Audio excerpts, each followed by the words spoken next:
ikut kelas bisnis seseorang yang udah terkenal nih, katanya A gitu. Terus aja pakai cara A, taunya dunia itu berkembang, dunia bisnis berkembang ke ada teori B, ada teori C, ada teori D, yang mungkin itu perlu teman-teman coba.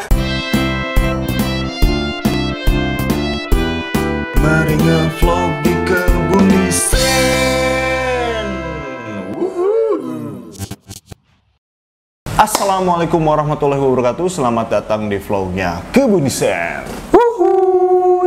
Oke, seperti biasa kali ini kita mau nge-share soal tip-tip bisnis ataupun informasi bisnis yang tentu ini berguna nih buat temen-temen. Tapi sebelumnya kita mau jelasin dulu nih, ini channel apa sih? Ini adalah channel edukasi bisnis, marketing, dan budaya desain grafis. Dan channel ini merupakan bagian dari studio desain grafis Kebun Desain yang menjual berbagai jasa desain logo, desain kemasan, sosial media, juga jasa legalitas. Nah, jadi buat teman-teman yang pengen order desain logo, desain kemasan, desain apapun kayak gitu ya, sampai order legalitas bisnis kayak OSS ataupun daftar hak cipta kayak gitu ya, bisa langsung aja order ke Kebun Desain.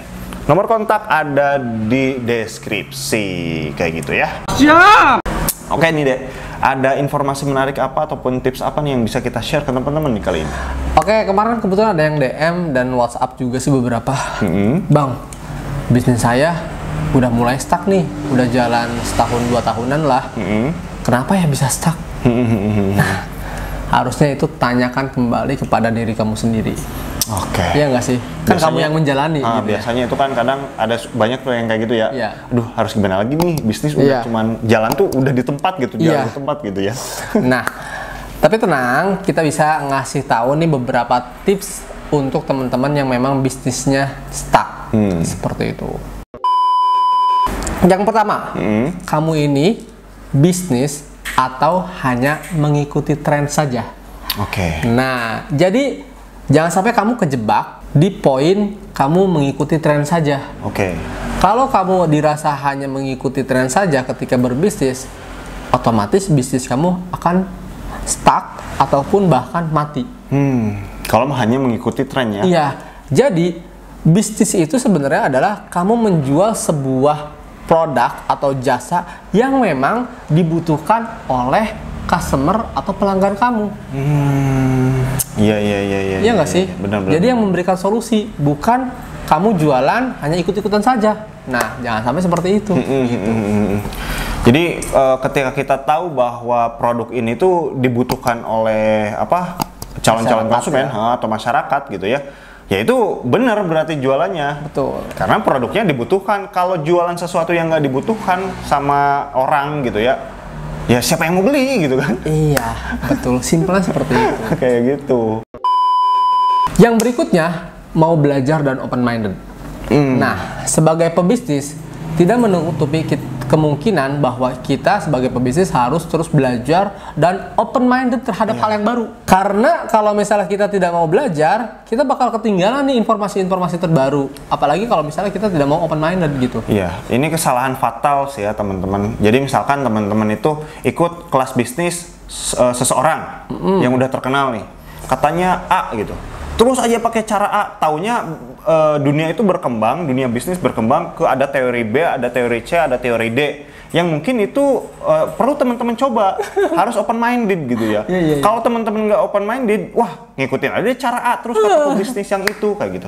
Padahal pebisnisnya juga yang di atas tuh yang ngasih informasi A, dia udah pakai Z mungkin kayak gitu ya.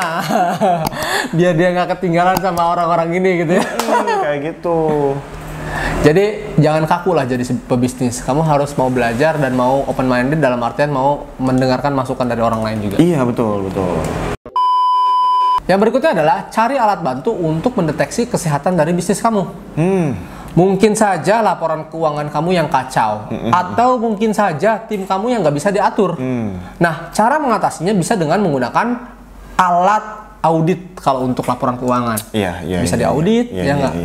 Atau untuk meningkatkan performa tim bisa dengan KPI. Kita udah pernah bahas KPI. Bisa cek aja di video-video sebelumnya seperti itu. Nah, jadi kamu harus mencari sumber masalahnya, bukan mencari sumber masalah tapi kita tidak mencarikan solusinya.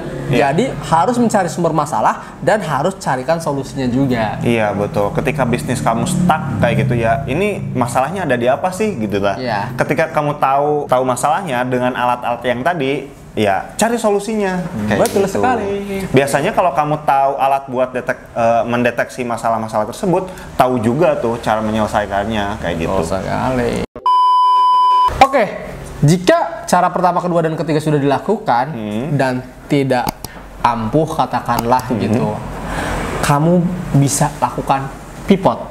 Oke, pivot ya. Ya, jadi kamu mungkin saja memang kamu salah di dalam memilih bisnis atau mungkin saja produkmu tidak dibutuhkan oleh customer atau pelangganmu. Nah, lakukanlah pivot jika catatan ya ada di dalam kondisi seperti ini. Nah, karena apa? Karena pivot juga itu merupakan dari strategi bisnis. Jangan kamu egois mempertahankan bisnis yang sekarang tapi tidak menghasilkan profit yang lebih. Tidak menutupi kemungkinan dong, karena bisnis itu kita butuh cuan. Iya betul, betul. Ibaratnya kayak kamu tuh jualan beras di tempat yang mereka tuh kebutuhan pokoknya itu sagu gitu. Nah terus jangan dipaksain, udah tahu nih tuh kamu udah pakai alat detektor kesalahan tuh ya bisnis kamu. Wah ini apa ya salahnya? Oh ini salahnya. Ya jangan dipaksain gitu. Jangan dipaksain. Salah satunya bisa pivot ya. Betul. Bisnis digeser tuh, kamu tetap bisa jualan kebutuhan pokok, tapi yang sesuai yang dibutuhkan. Betul. Gitu. Emang aneh sih kalau misalnya jualan sagu di tempat jualan beras di tempat orang yang suka makan sagu.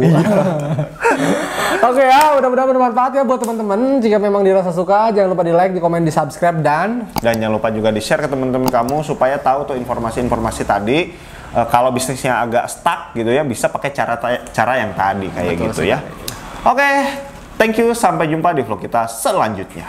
Bye bye.